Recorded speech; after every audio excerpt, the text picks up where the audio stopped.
So, ayan guys. Ayan, nakuha ko na ang aking new visa. Ayan, thank you Lord. Ayan, new visa ulit. And another 2 years again.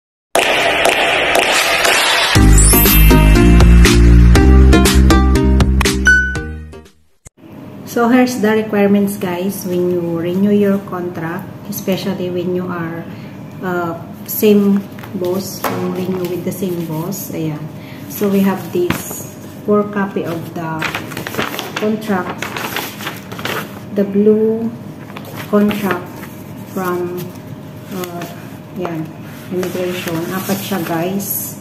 4 na copy, isa sa immigration, isa sa amo, isa sa inyo, and sa consulate yung i-verify nila. So 4 copies of blue contract signed by you and yeah, the boss. And we have this white form for the helper. Yan. Kailangan pirmahan lahat to guys. Kung ano yung needed sa loob. All the documents and info. And Xerox copy of the last visa. Of course, Hong Kong ID. Ayan. Hong Kong ID guys. And passport. Ayan. Passport. Front. And of course, the Hong Kong ID of our boss. Ayan. And this is the another last visa guys. And ayan. And of course, pinawawala yung ito, yung form ng helper.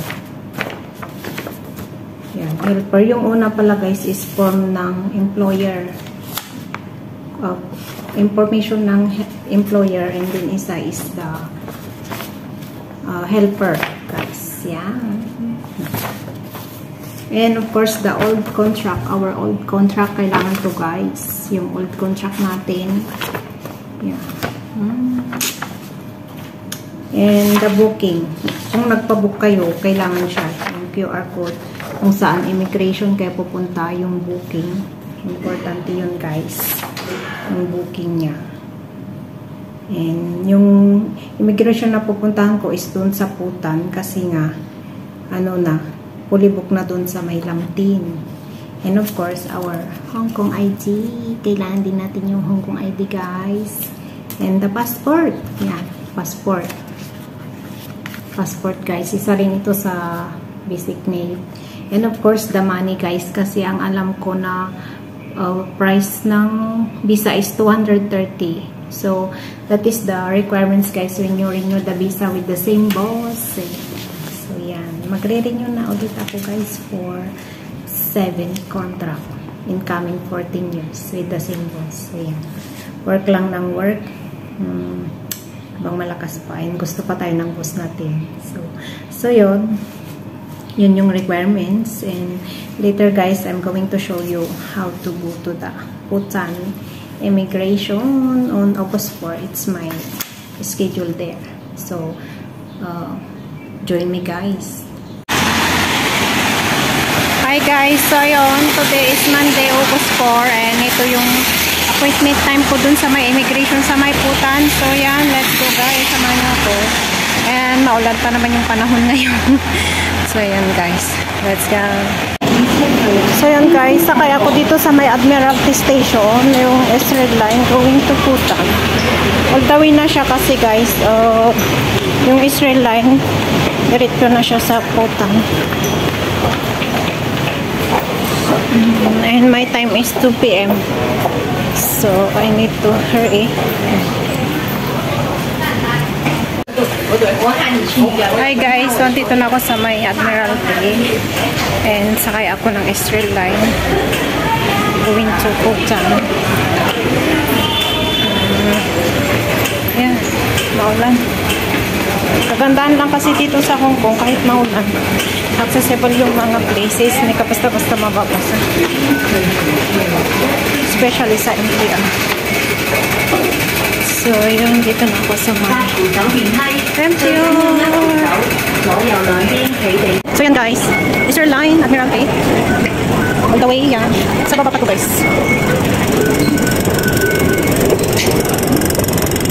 Ito yung mahaba yung escalator guys.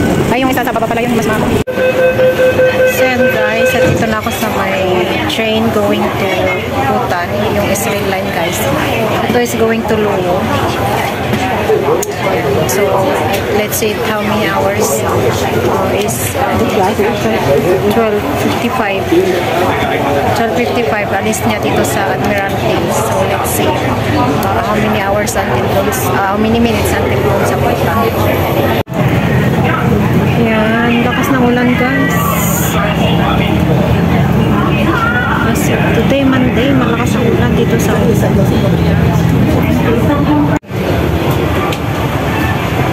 So yan guys, dito ako sa mga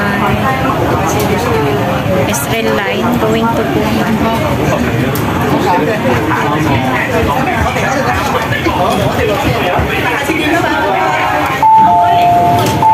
Nasa Kowloon pa lang ako guys. Medyo malayo pa.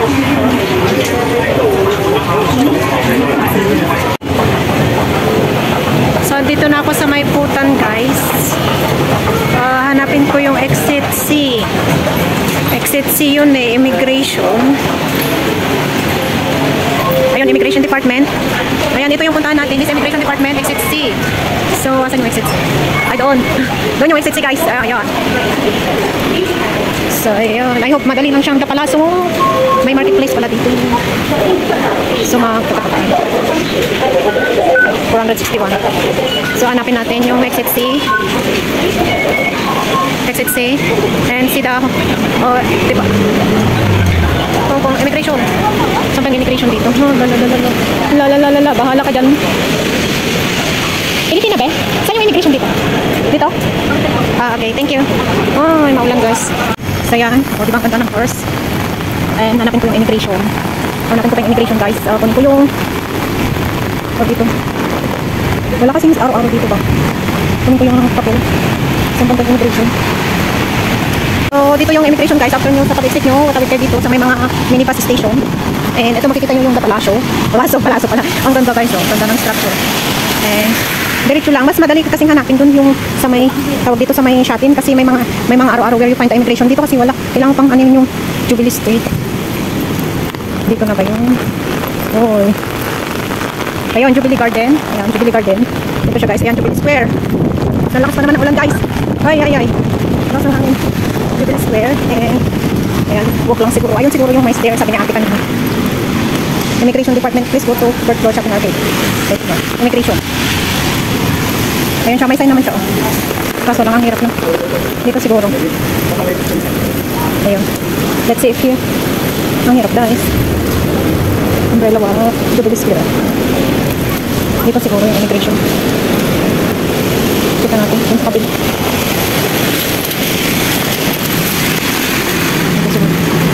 Dito nga yung umbrella ko. So ito guys, immigration Bhutan.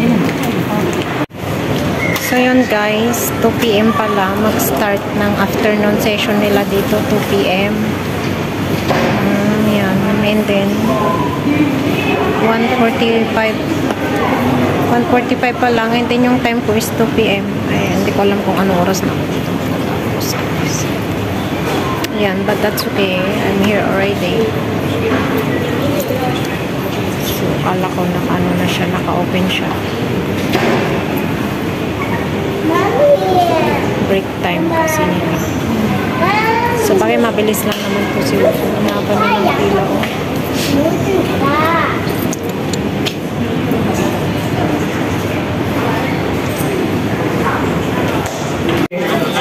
So yan guys, tapos na ako dun sa my travel documents and application. Waiting na lang ako ng payment and to get the visa guys. So I need to wait for 45 minutes daw. 45 minutes daw. Yung antayin ko. So, muna tayo dito guys. So, ayan guys. Ayan, nakuha ko na ang aking new visa.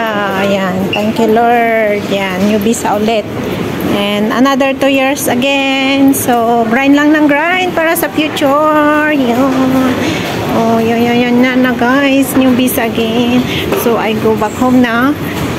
Tapos na ako dito sa Mayputan Immigration. And uwi na ako guys. So yun guys, ayan, nakuha ko na yung visa ko dito sa Mayputan Immigration until 2026. 1 year lang yung binigay na extension. So yan, kailangan nating mag-vacation on or before 2026 para may bigay sa atin yung 2 years na ma-complete journey tayo guys. So maybe uwi na ako guys or daan ako ng tawag dito consulate to verify my contract. It's too early pa naman, it's 3 o'clock pa naman. So ayan, it depends on makakarating ako dun ng mas maaga.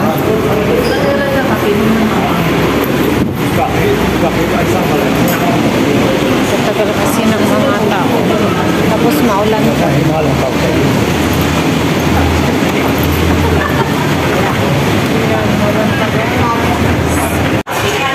So yan guys, ayan, nandito na ako sa may Admiralty. Tapos ko na nakuha yung visa ko. Yan, thank you Lord, another 2 years again. So, yun, I try to daan sa Admiralty for verify the contract kasi maaga pa naman. So excited tayo guys, United Center. Daan ako ng consulate. Let's see if they are still open. It's 4 o'clock na. Tingnan lang natin kung close na sila. Balik na lang ako the next day.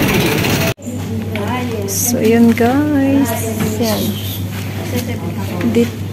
Waiting na lang ako dun sa verified releasing ng contract verified ko. Yun, nakaabot pa ako guys. Ayan. Ayan. So isang araw lang, half day lang siya na nilakad ko guys. And this is it, done verified. Contract in the immigration consulate guys. Ayan, Philippine Consulate Office. Ayan. Thank you Lord, natapos siya within half a day. Yan. So yan, no need to go back again. Ayan. So yan, nalasa siya. Thank you Lord for this new contract again. Feels like love, Cupid made a shot straight into my heart. Now I'm falling fast and my world's expanding. Feels like